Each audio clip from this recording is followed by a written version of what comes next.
Hello, Crease. Check out this new gun we're using. I'm going to show you how easy it is to tear it down and rebuild it. So the check valves are the same as the Fusion. It's brand new, so they'll pop out nice and easily.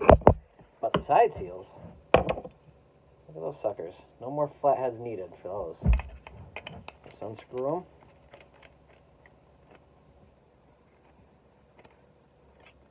And they come right out.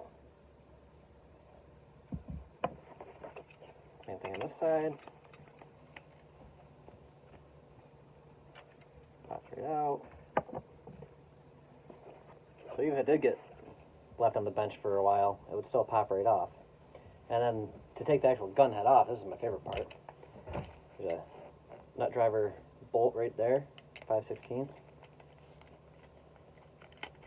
Screw it. Boom. Pops right off. And actually, I lied. This is my favorite part about it. This is the mixing chamber. Fairly similar. It's got the same impingement ports. But this piece right here, so this is a 47 chamber, mixing chamber. But this tip up here, I'll show you why I'm calling it a tip. I can get it out without, yep, I guess not. It's got to be in the gun to get it out, I think. Hold, please. The tip that I'm talking about. It's right here. You unscrew that with the nut driver as well. And this little piece here comes right out. That actually gives you your pattern, you know.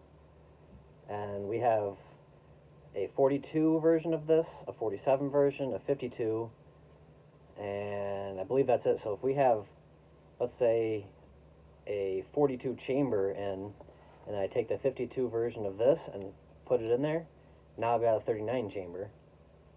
If I take this 47 and put the 52 tip in here, it's a 39 chamber with more output, which is what I've been using all along lately, and it's way better.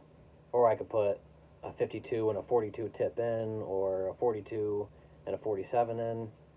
There's just a lot of possibilities with it. But yeah, that's pretty much it. And it goes back together nice and quick. If I don't drop everything.